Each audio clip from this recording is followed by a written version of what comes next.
Όχι, γενικότερα, Γιώργη. Έλα, προχωρούμε. Λοιπόν, πάμε στον αγαπημένο Ρόμπι Βίλιαμς, τον γνωστό τραγουδιστή που βλέπετε και στη φωτογραφία στην οθόνη σας. Ο οποίος τι έχει? Ωραία μάτια. Πάσχει από έλλειψη τεστοστερόνης. Το οποίο τι σημαίνει αυτό? Το παραδέχτηκε σε πρόσφατη συνέντευξή του ότι πάσχει από έλλειψη τεστοστερόνης και κάνει αγωγή ορμονών, υποβάλλει αγωγή ορμονών προκειμένου να ανέβει η τεστοστερόνη. Το αντίθετο από το Ζαγοράκι. Μπράβο. Το ξέρετε αυτό. Τι. Ο Ζαγοράκης είχε. Υπερέκριση τεστοστερόνης. Ευχαριστώ, Γιώργο. Γι' αυτό είδες γι' αυτό εγώ ποτέ. Υπερέκριση τεστοστερόνης. Τα χαμηλά. Τι γίνεται στην περίπτωση? Έχει στήσει. Έχει στήσει. Τώρα. Έντονη κτλ. Αλλά και πιο πολλές στήσεις. Σεξουαλική επιθυμία κτλ. Στη συγκεκριμένη λοιπόν περίπτωση οδηγεί. Παιδιά, είμαστε εδώ πέρα, μιλάμε Άκου το καλύτερο.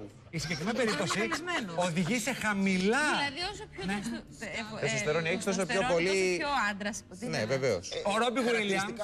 Συγγνώμη, θα σου έχω διακόψει 4 φορές. Δεν πειράζει, να είμαστε καλά.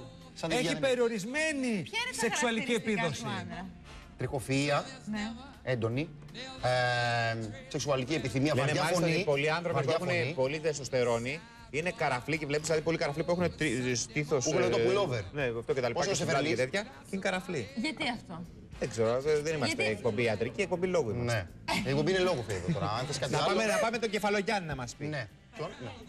Αυτό που έχει. Τεστοστερόνη. Είναι τα ιστρογόνα και στο τεστοστερόνη. Αυτό που έχει πάντως ο Ρόμπι Βίλιαμς οδηγεί σε περιορισμένη σεξουαλική επίδοση. Ακριβώς. Άρα έχει πρόβλημα ο άνθρωπος. Και τώρα κάνει αγωγή για τα επόμενα 2 χρόνια. Σε αυτήν την ηλικία. Ναι. Ίσα-ίσα που έχει μάλιστα. Ή αλλάζουν. Κοίτα, περνάνε και τα χρόνια, υπάρχει μια πτώση γενικά. Όσο να είναι. Και αν σου λείπει και τεστοστερόνη, είναι πέφτει και έχει πρόβλημα. Τώρα που έχει η θάλασσα Και στα γιαούρτι. πιάστα που λέμε, Βίκυ μου. Αυξημένη τεστοστερόνη έχει ο στρός κάνει